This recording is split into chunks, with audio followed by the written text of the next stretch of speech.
All right. Hey, Victoria. So this is Stephen Palmer, and I'm Victoria sitting here with Cruz. Victoria Cruz today. This is an interview we're conducting for the Stonewall Oral History Project. And today is August 9th, 2018. And I thought I'd open up quickly telling a story about how I found you. Okay. So I had seen the documentary, The Death and Life of Marsha P. Johnson. And of course, you're all the way through it. You're part of the Anti-Violence Project. Right. And working on trying to find out what happened to Marsha Johnson, why was she killed. And I just thought, I have to find you for this oral history project. And I looked for you on Facebook, and I see that you don't go on Facebook No, much. I'm old school. I don't listen to that. And so then one day my colleague, Henry Peralta, who lives at Reese Beach in the summer, came up to me and he said, "Oh, there's somebody at the beach that you should interview. Her name is Victoria." And I did this like Bugs Bunny. I said, "Cruz?"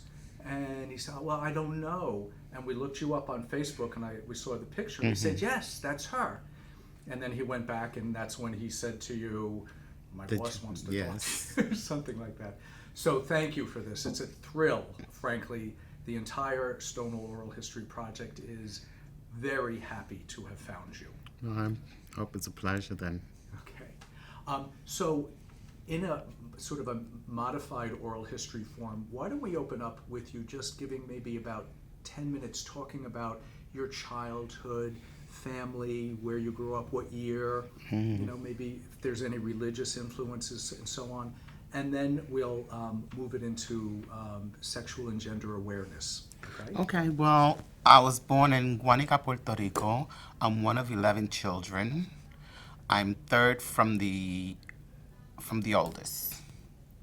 So that then my parents migrated here in the early 50s after the Korean War. My father was a Korean veteran. He also was a World War II veteran out in Germany. And once we came here, we lived on Union Street, 88 Union Street, which was territory known, or it had a hold, like the Gallo brothers was around the corner on President Street. From Union Street, we moved around the corner to President Street. My mother was a dressmaker, and she handled all their girlfriends' dresses. And during that time, pants had cuffs on them. So then when cuffs became obsolete, she used to take the cuffs out of the gallows pants, and she used to sew them. So she was their dressmaker too. So that's how I got into knowing bars and things like that, because they were really friendly with us. After I went to school, during school I went to public school 142, and then from there I wanted to be a hairdresser. I never hid my identity to anybody anyway. They knew. One of 11, I guess. One's got to come out better. And from there, I graduated high school and went on my own. At the age around 16, 17 years old, I rented out a furnished room in 71st Street in Columbus. It was called Rose's Place, right on the corner. It was $10 a month. After that, I moved back home. And then I got my own place. So let's back up a little bit then. Okay. What year were you born? Guanica, Puerto Rico. What year? 1946. 1946. Okay. And was your family a religious family? What? Yeah, we were Catholics. And you said that you never hid your identity. Which identity do you mean? I was always effeminate. So, I was just me. And, of course, your brothers and sisters, they call you names and things like that, but it never bothered me. After I started winning fights, they stopped. How did you express your effeminacy? What was it about you? Was it what you wore, or Who you played with? What did that look like? I was really a tomboy. I used to play tops. Remember tops? You wrap around and you throw the tops. Yes. I played marbles, Skelsies, Ringalivio, Ivanhoe, all those games, even stickball. But I was effeminate. I was very good at athletics and things like that. I used to do my sister's hair, play with her dolls. I used to do like Whoopi, wear cans at that time. I had like long, luxurious hair. But I always identified with the indigenous people in Borinquen, I call it, which is the indigenous name of Puerto Rico, Borinquen. And that seemed to be the whole issue about you know, I never hid my sexuality or who I was or my femininity. How did your family react? How did your mom and dad react to you being effeminate? Well, my father really didn't make an issue of it. My mother kind of did. But after a while, she got accustomed to it. Let's face it, I wasn't going to change. After all, she became my best friend, and she turned out to be my dressmaker. And how about friends, people you hung out with when you were living in Puerto Rico, and what was their sense of you?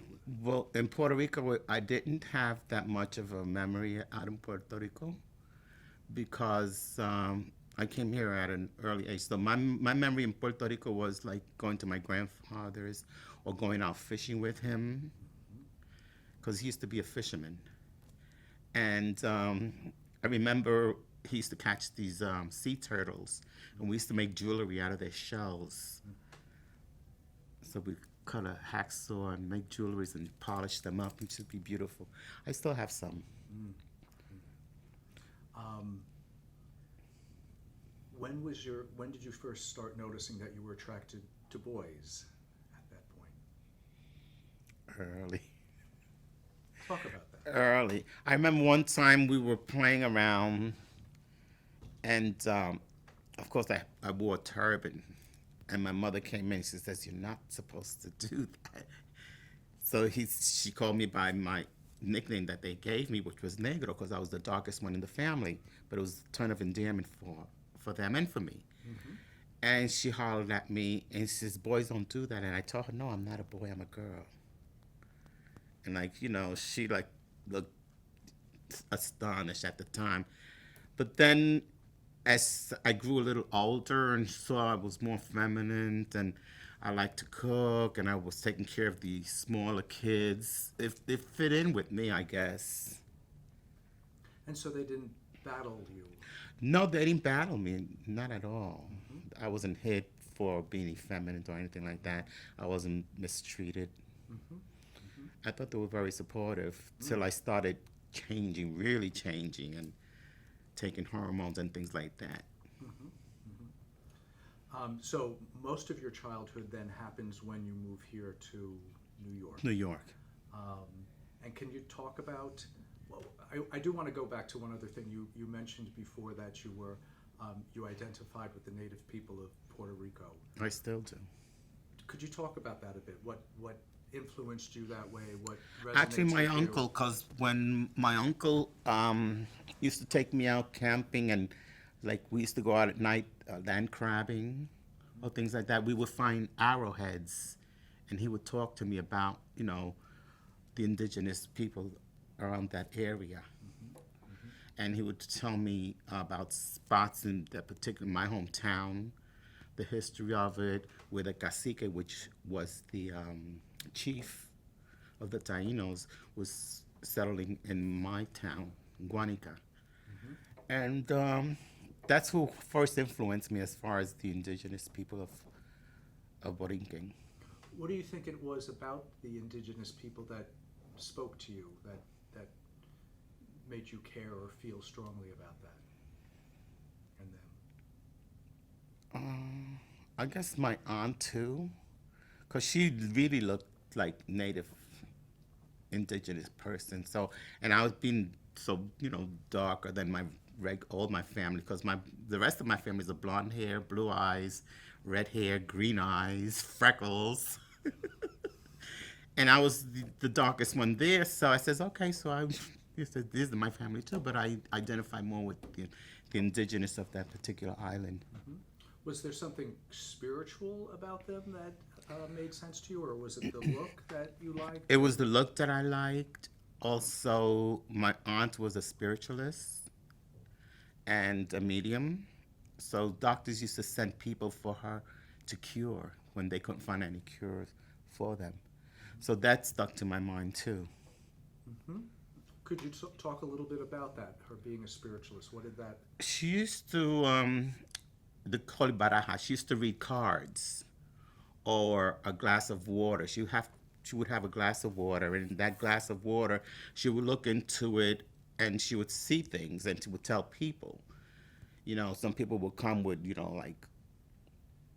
like they had some mental illness, or a doctor couldn't cure what was wrong with that particular person, and she would make concoctions and things like that, tell them to drink this, and she would do some prayers over them, and they would leave just normal. And that impacted you? That impacted me, yes.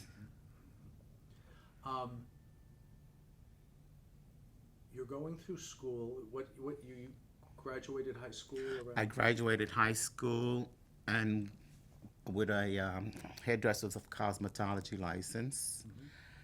And then I decided to go to college after, 76. During 76, I was working in bars around Midtown Manhattan, Gilded Grape, Grapevine. And I knew this party was not going to last forever, so let me get something going. And being that I was already doing shows and working in the bars, I decided to take dance and theater. And I graduated at Brooklyn College with a Bachelor of Fine Arts. And this is in the late 70s now? This is in late 70s, 80s. I graduated in 82. Okay. Let's head back to the 1960s. Okay. Okay. Could you talk about your sense of the political atmosphere at all of the 60s? Civil rights, Vietnam, did any of those things impact the way you thought at all? Or? Yes, because I had brothers that went to Vietnam, and when they came back from Vietnam, they weren't in their very state of mind. As a matter of fact, when my brother came back from Vietnam, I already had my apartment on Union Street, 109 Union Street. And he came during the 4th of July, and every time he heard firecrackers, he would just duck down. So I kept him in my home for about a month, just so he can recuperate. Smoke a couple of blunts here and there, joints. Politically, I knew there was something happening with the political atmosphere during that time, and the black movements. The queer movement hadn't been already, there was some sort of queer movement, but not as much as after Stonewall. And there's also the women's rights movement also, feminists and things like that. And the Young Lords. And the Young Lords and the Young Lords, yeah, Sylvia was in the Young Lords.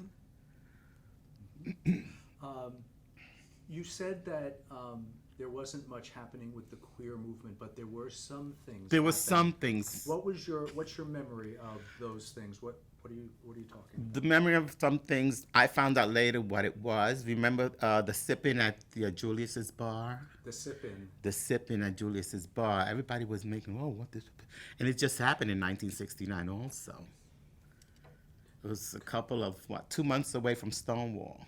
Is that when that happened? Yeah, the sipping was 1969 also.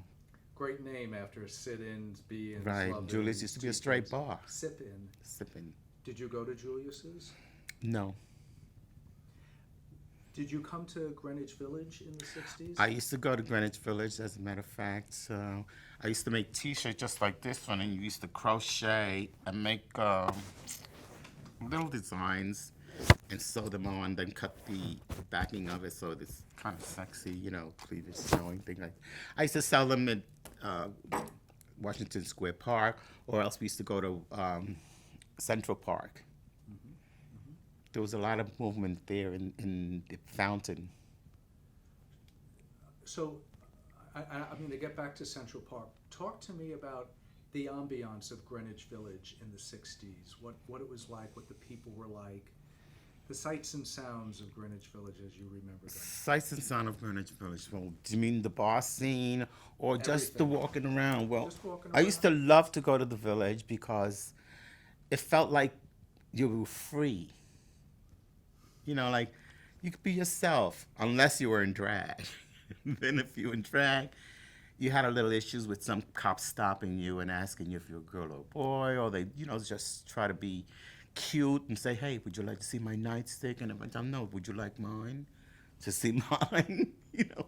And that's the way it was. Also in the village during that time, there was a couple of clubs: Tony Pastor's, the Bonsoir, Goldbug, the Steps, 220, Washington Square Bar. There was some of them were after-hour bars we used to go to. The Bonsoir, is that on 8th Street? Bonsoir is on 8th Street. Yes, he used to go downstairs. Frankie was my partner during that time, was a bouncer there, and then he went into Stonewall with Murphy. I think Barbara Streisand played at the Bonsoir. Yes, she played at the Bonsoir, Barbara Streisand. What were the bars that you went to? Which ones did you like? I like the Goldbug. I like the Bonsoir. I like the Stonewall. There was a couple of really underground bars, and then there were the bars that were like the Washington Square Bar, which was after hours, just like the 220. And we used to like to go there because they were after hours. Then the garage opened up, so I was a garage goer too. Talk about Stonewall and what you remember of the crowd that was there, what it was like. The crowd, actually right now, what you see at Stonewall is a mirror image, because the bar used to be on the other side. Where the bar is now used to be the dark room where everybody was dancing, slow dancing and things like that. There was another room in the back where some shady things were happening, but you didn't pay no mind to that.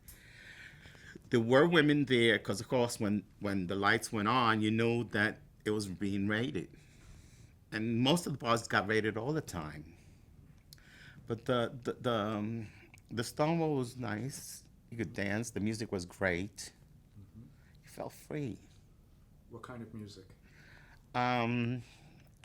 What is it? Motown, Supremes, Marvin Gaye, things of the time, during the time.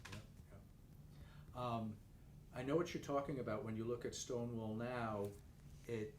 Stonewall at the time included the next door, which is now the Nails. Right. And so where that was is where the bar was along the wall, right? Right, where the nail shop is, that's where the bar was. As a matter of fact, this particular sign they had 3 of them. One on each corner of the bar and one in the center. And when it got raided, they tore up everything. Frankie went back the next morning to clear up the basement, and he came back home, which I was afraid of, with this huge dog that was called Rusty, and it was a short-haired pointer.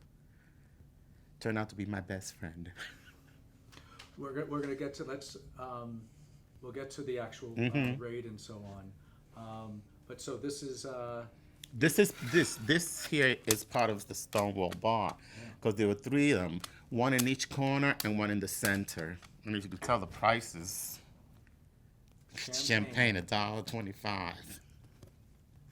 Then there was also another sign that had Pat's Blue Ribbon and Rheingold beer, because those were the beers at the time. Rheingold. It's Rheingold. Good Lord.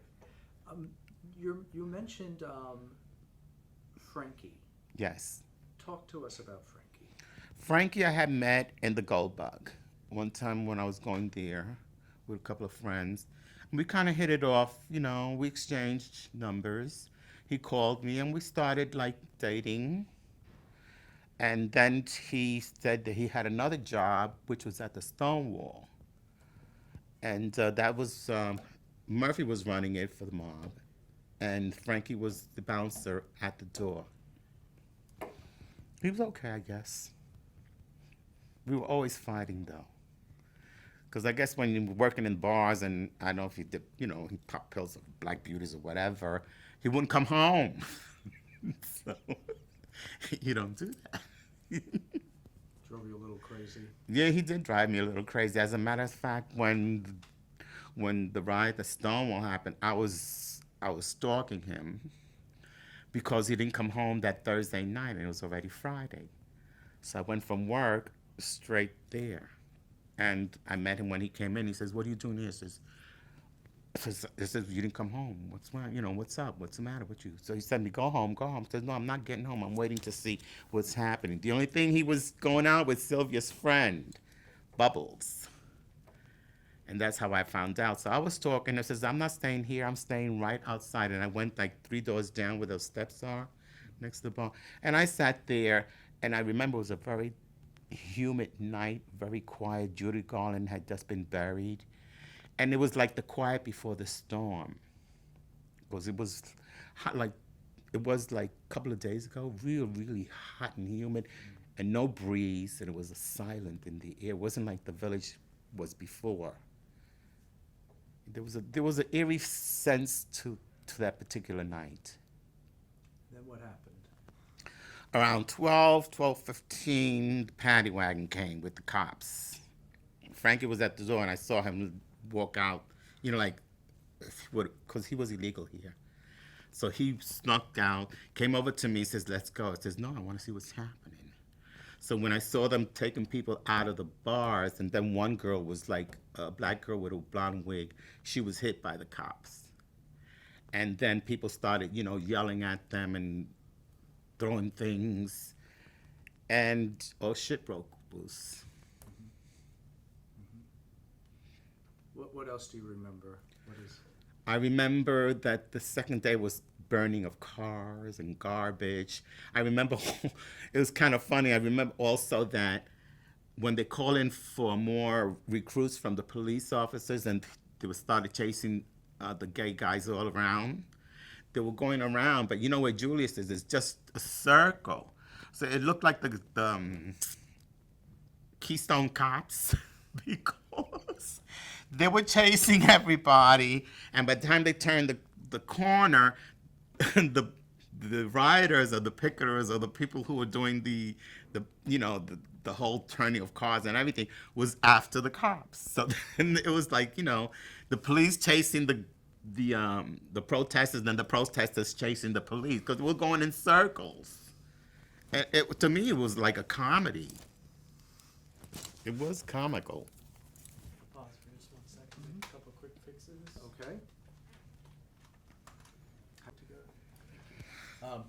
Yeah, I just want to get back to the evening of Stonewall one more time.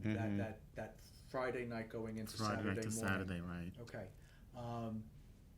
Did you participate in the protest? I went across the street from Shadowing Square, where the Monster is now, like in the middle of the block, because I wanted to see what was going on. You know, there's that triangle there. And Frankie wanted to go home because he was illegal, and if he got arrested, or he would probably get deported.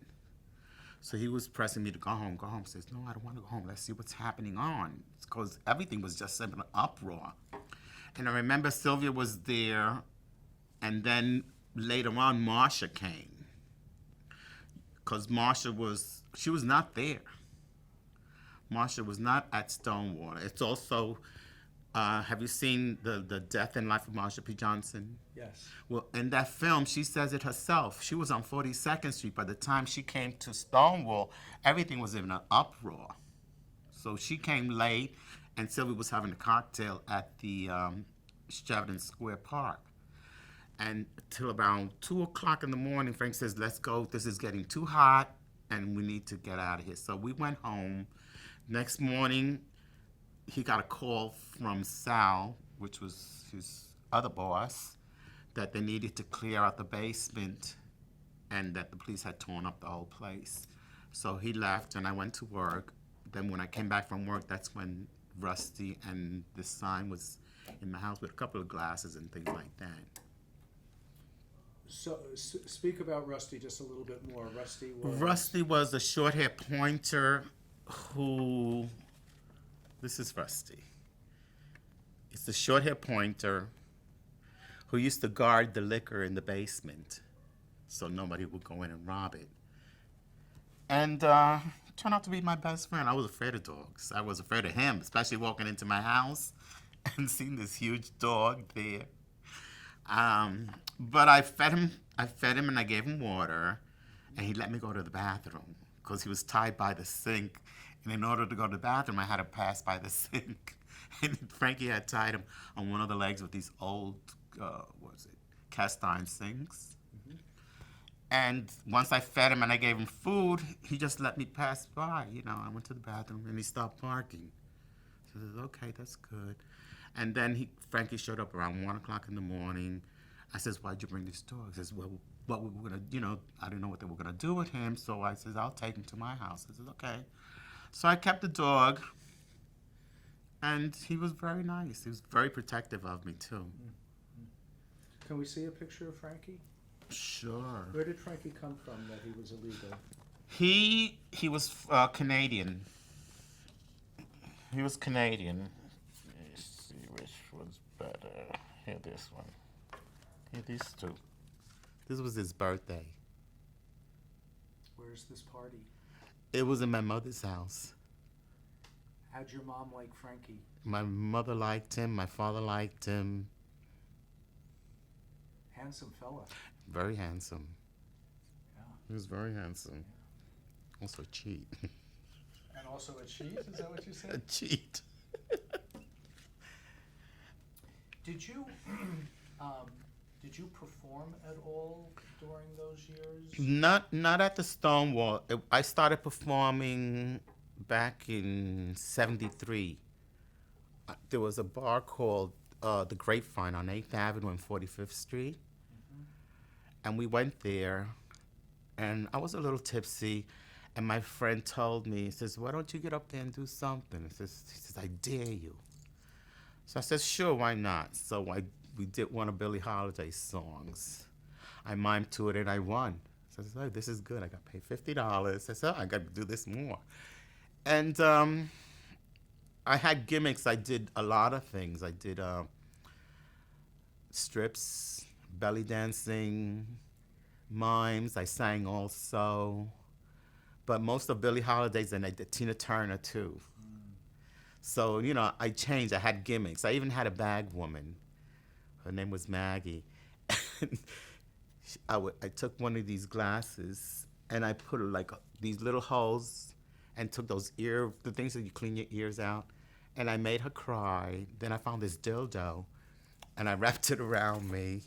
And when I got up on stage, I said, you could have had it all. And so I used to whip out the fake penis, and I used to squeeze another one of these in my side, and it would pee, and everybody would just crack up laughing. I got pictures of that home. I should have brought them.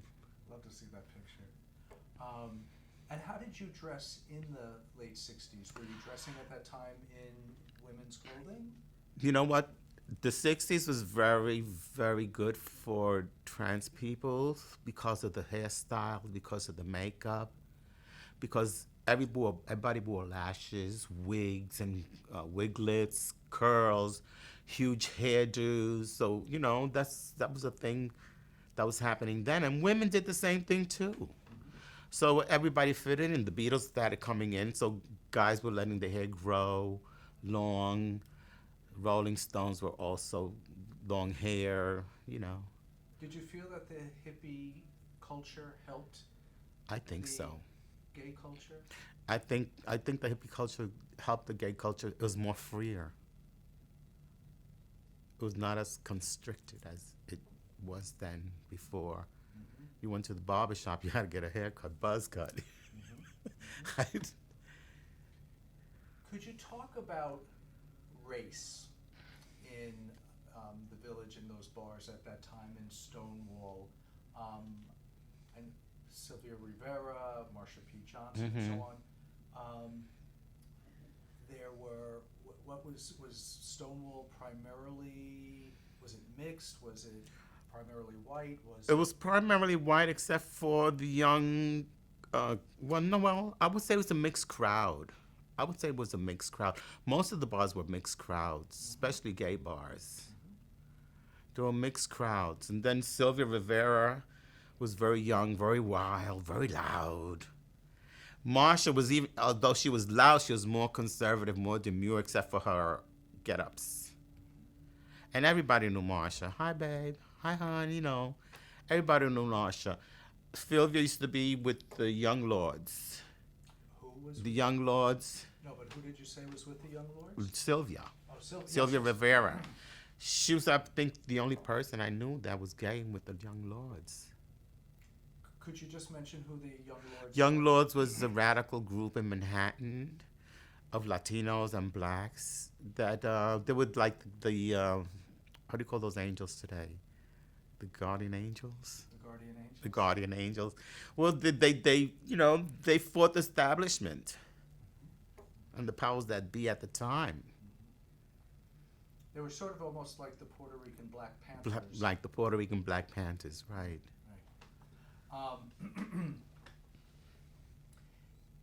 After Stonewall, were you politically involved at all with like the Gay Liberation Front or the Gay Activist Alliance or STAR, the Street Transvestites Action Revolutionaries? Not really, because Sylvia wasn't a friend of mine. Frankie was going with her best friend, Bubbles, and we didn't get along too well. After the incident at Washington Square Park where she got booed, she left the city and she did her own thing up in Westchester. And I started doing my own things in the bar in the city. Not as an activist, but it's a showgirl, working in the bars, barmaid, doing shows on top, go-go girls, different bars, different places, venues. Were you noticing the uptick in political involvement after Stonewall? Yes. What was it? So much. It was like, hey, it's our turn now, too. The black movement, the women's movement. As a matter of fact, when we were in the bars, you had to, and it was rated, you had to have 3 articles of clothing that pertain to your sex or your birth sex.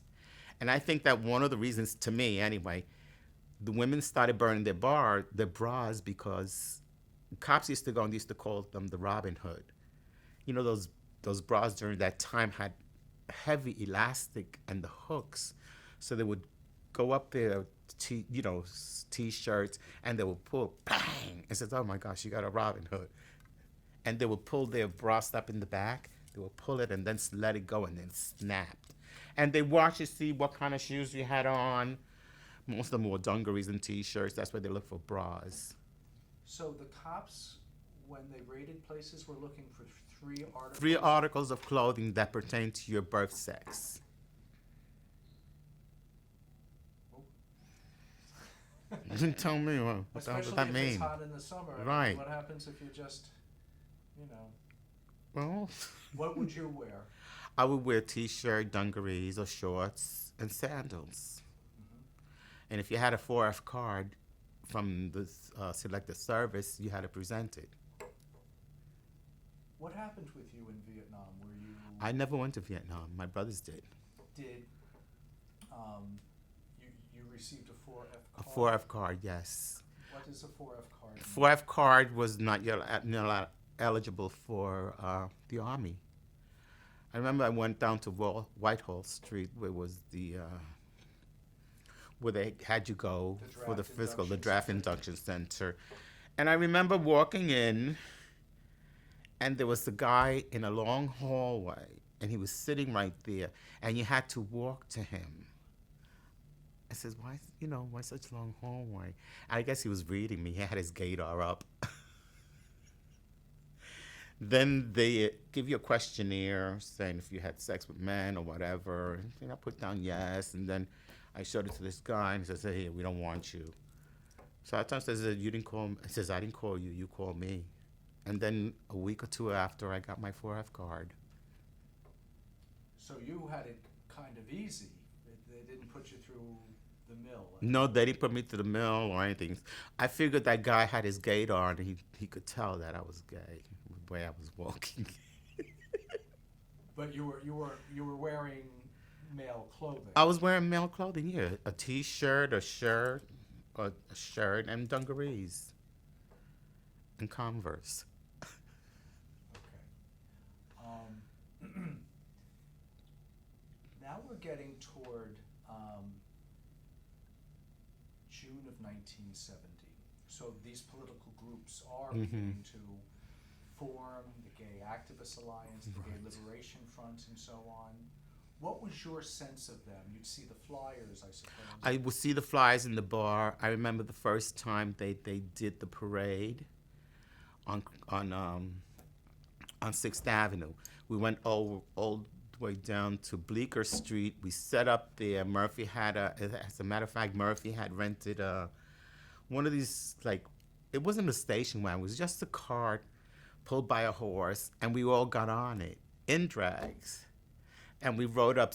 We only had half the street, and we rode up 6th Avenue all the way to Central Park. At Central Park, everybody went to the fountain, and that's where like everybody used to hang out at. So let's the day of the days before the first march, I think the Christopher Street Liberation March. Did you have any thoughts about not going? Were you worried? What were you thinking about it? No, I wasn't worried much. I had seen Stonewall, and it was in the news, all the cars, being set on fire, garbage being set on fire, and now it's their turn. They abused us all this time. Now it's their turn, like Sylvia said. But I wasn't worried. What were they gonna do? It was right in the open.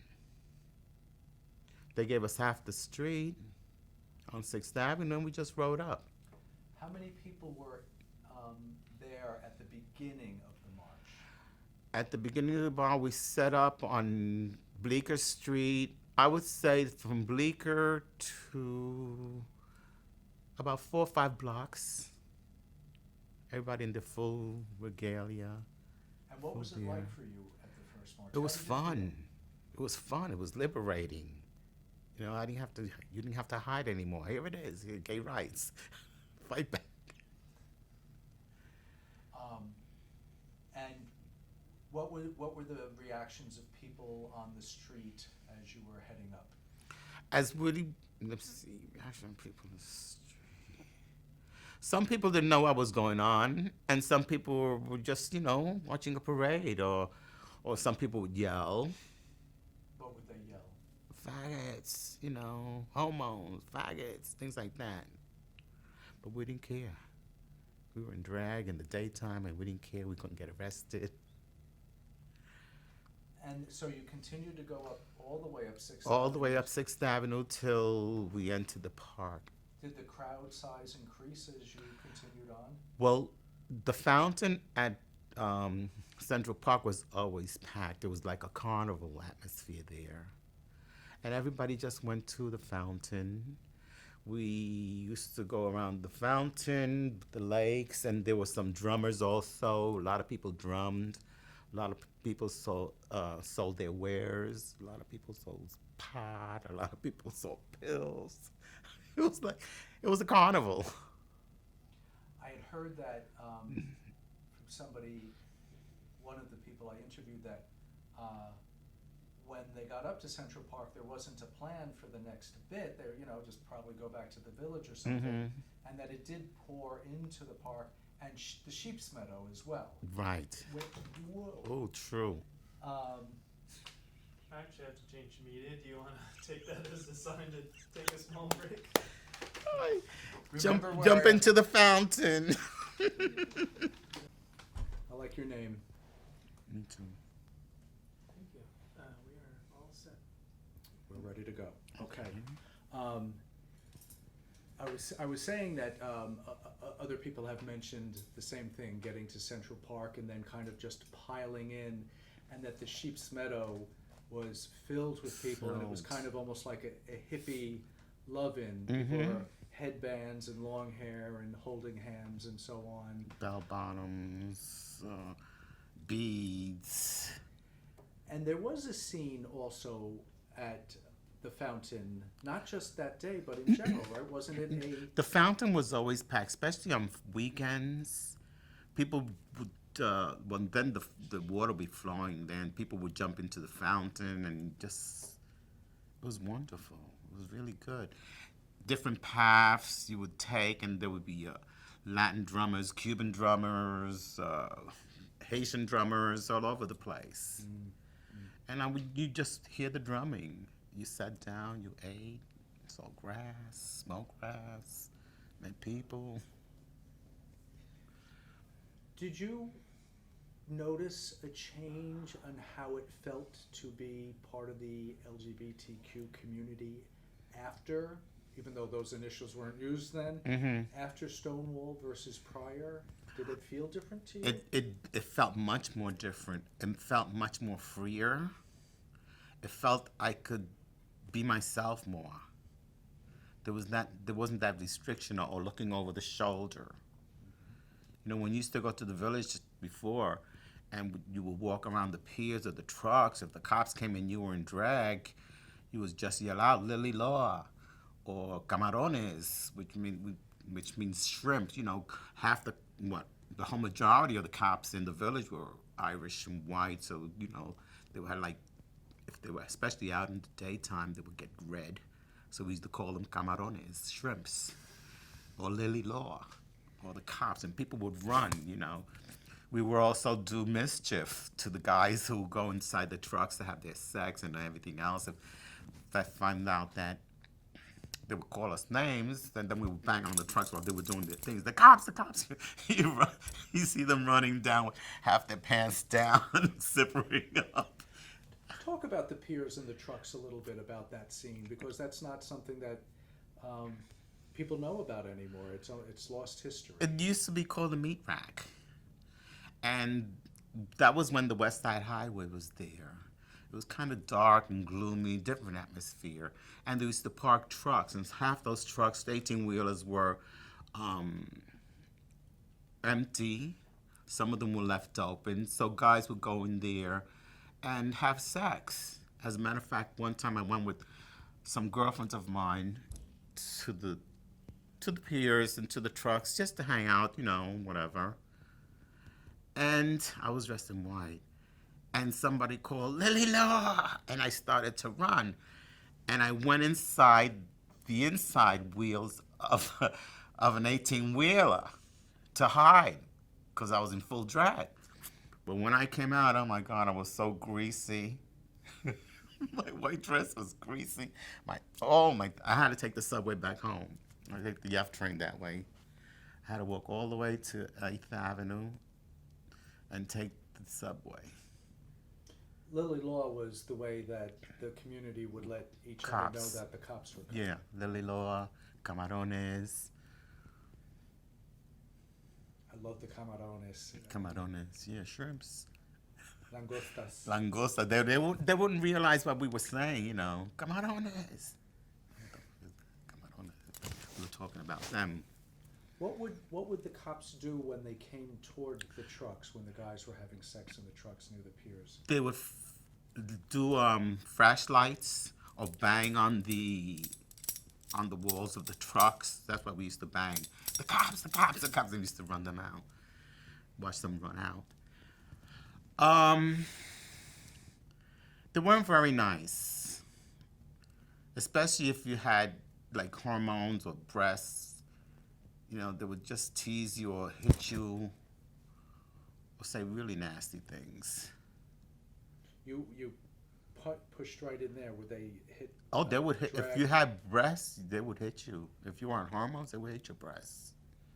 And it hurt. Some of them would slap you. There was one called Big John from the 6th Precinct.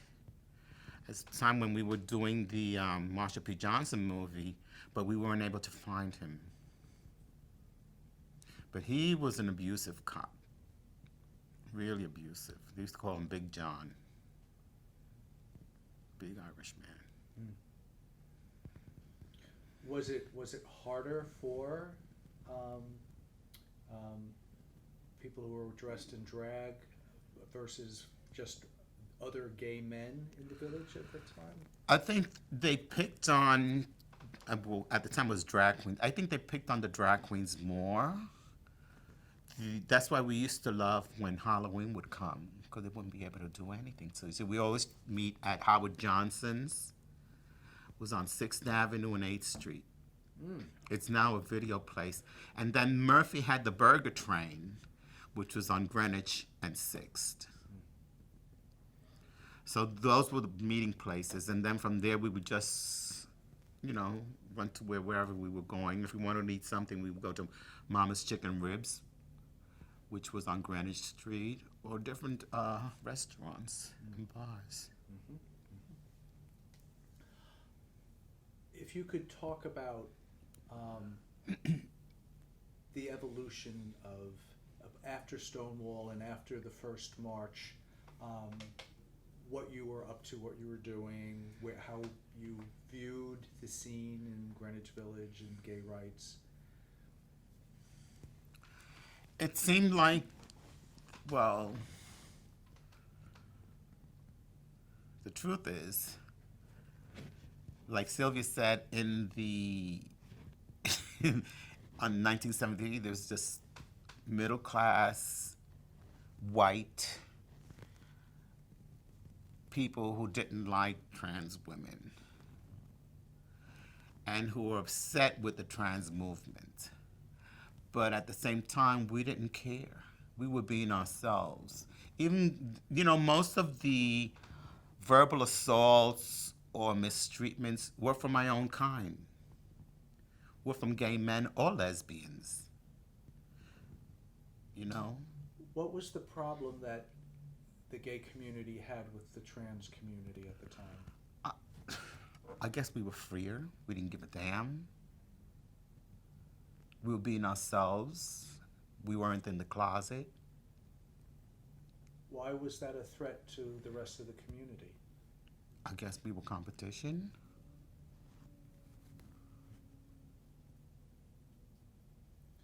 Could you talk, were you at the demonstration in 1973 in Washington Square No, I Park? wasn't. Could you talk about what happened with Sylvia Rivera at that? Well, Sylvia had waited about 6 hours to go on stage and make her speech. But when she got on, she got booed, and she was called a man called Sylvia Rivera. Well, she let them have it, and she told them the truth, what they were. And she then was hurt. She went home after that and slit her wrist. If it wasn't for Marsha finding her, she probably wouldn't be with us any longer after that day. She was really hurt. She felt the movement let her down, and she moved up to Westchester, where she had a little like theater where she did drag shows. She moved to Tarrytown. Tarrytown, yeah. Westchester, Tarrytown. I think I heard somebody say that lesbians felt that people who were in drag or wore women's clothes or were trans were like mocking women, something like that. Did you ever hear anything like that? I'll tell you one thing. Back in 1996, I tried to march with Dyke Movement on 42nd Street down 6th Avenue or 5th Avenue, and I wasn't allowed to because I was in drag. And I'm not readable. When I was younger, then I wasn't readable at all. That's what saved me from getting arrested and things like that. I was small, petite, I blend in. Unless I wanted my big mouth to be heard, then I spoke. But otherwise, I just blend in. Even till this day, I get a seat on the train, on the bus. Could you talk about your work with the Anti-Violence Project? Well, my work for the Anti-Violence Project, I thought it was a godsend. Because at that time, I finished school, I wasn't able to get a job. I did hairdressing on the side, but it wasn't enough to pay the rent. So I went and I applied for public assistant. And when I applied for public assistant, they had me do the web program.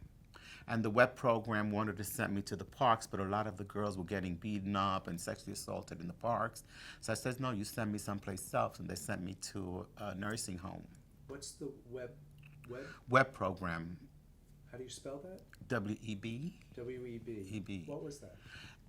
Where you had to work for your grant, for your stipend that the public assistance gave you.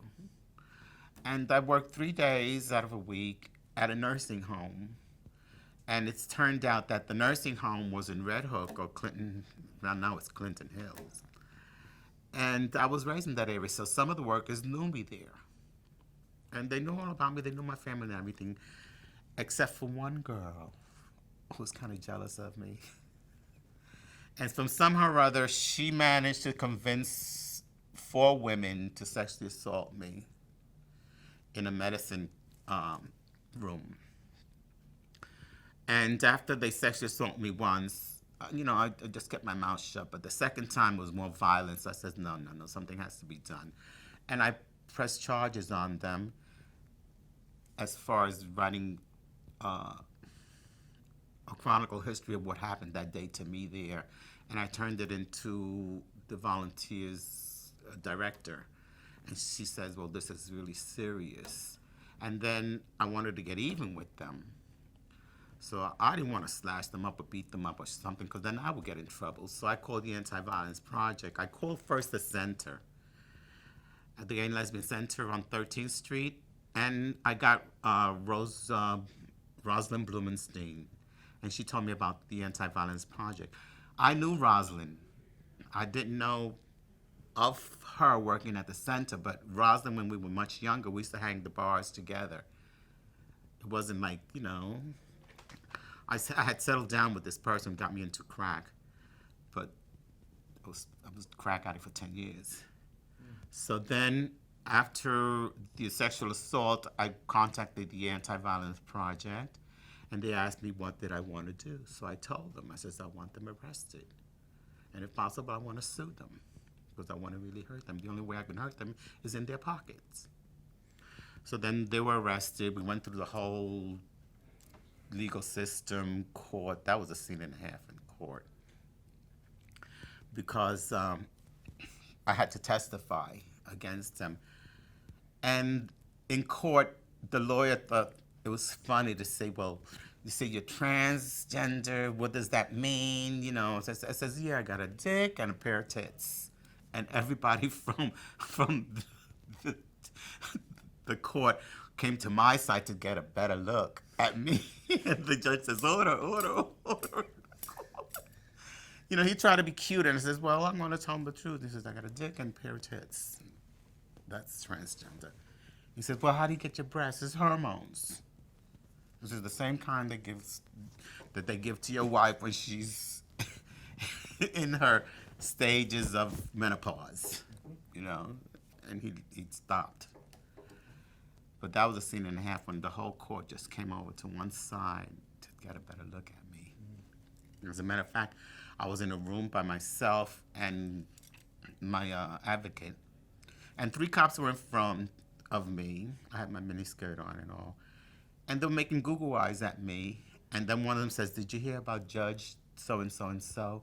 He says, he got a trans woman. So he says, well, what, she big, big hair, a lot of makeup. And I was right there in front of them, so I looked at her and we were laughing. So then when they finally called us to go to the courtroom, they looked at me, they says, yes, that's me. And their jaws dropped. Because I wasn't readable, Had nice legs. Mm-hmm. Still do. What was your work like with the Anti-Violence Project? What did you do? I started first as an administrative assistant. And I had to learn on the job. Because before I was just doing bar work and hairstyling. I knew nothing about phones and different lines or even faxing machines or copiers and things like that. So I worked, but I did very well, how do you call it, multitasking. I was very good and I was very organized. So when the spot opened up, they asked me, I was very well spoken as when the clients came in. I was very attentive to them, and I knew what they were going through. I can surmise what they were going through because I can empathize with them. And they saw that I had a lot of empathy towards the client that came in, and they asked me if I wanted to be a domestic violence counselor advocate. I said, sure, why not? And I did. I became a domestic violence counselor, and I worked there for 18 years. I was coordinator of domestic violence program. Then I became senior domestic violence counselor advocate. When did you leave the I project? retired in 2015. 2015. What are you up to now? No good. Tell me. No, I stayed home. I'm just enjoying my my retirement. I go a lot to the beach. Reese. Yeah, I go a lot to Reese Beach. That's my second home. I go there even during the winter time. I win my windbreaker, and all you get is sun. So I tan all around. How do you feel about the recent developments in the last decade or so around same-sex equality and trans rights moving along and trans visibility?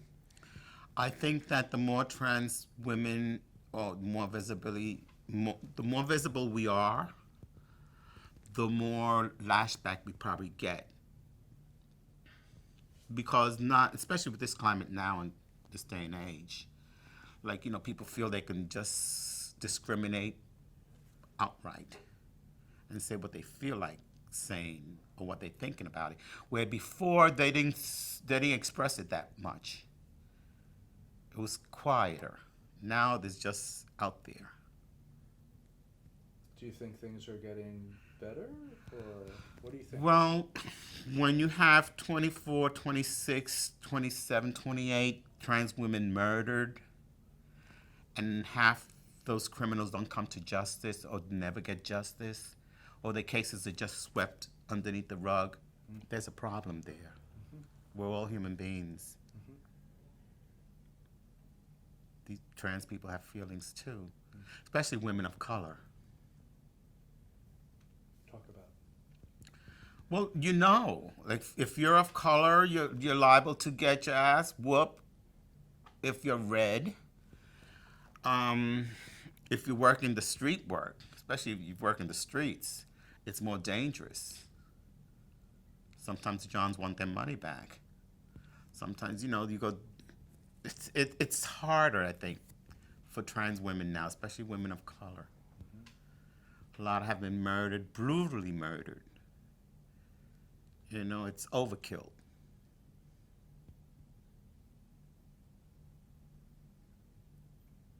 How do you see things under the present administration, the Trump administration? Lies. I don't think it's very truthful. I think if it keeps on that way, it's going to be a setback. And that's why we have to, pull our pants up or our skirts up and just protest and let them know and vote, especially that. We need to vote and get the right people up there who are sympathetic, empathetic to our cause. It's not like one step forward and two steps back. That's what it feels like. We're making one step forward and two steps backwards. Now Roe v. Wade is on jeopardy. Gay marriage is in jeopardy with the Supreme Court, with all these judges that he's appointing. Is there anything that I didn't ask you about that you would like to talk about? there's anything, yeah, what would I like to do for the rest of my life? What would you like to do for the rest of your life? I would like to be a movie star. No, I would like to just live simply and be myself. And a lot more like empathy to people who are different.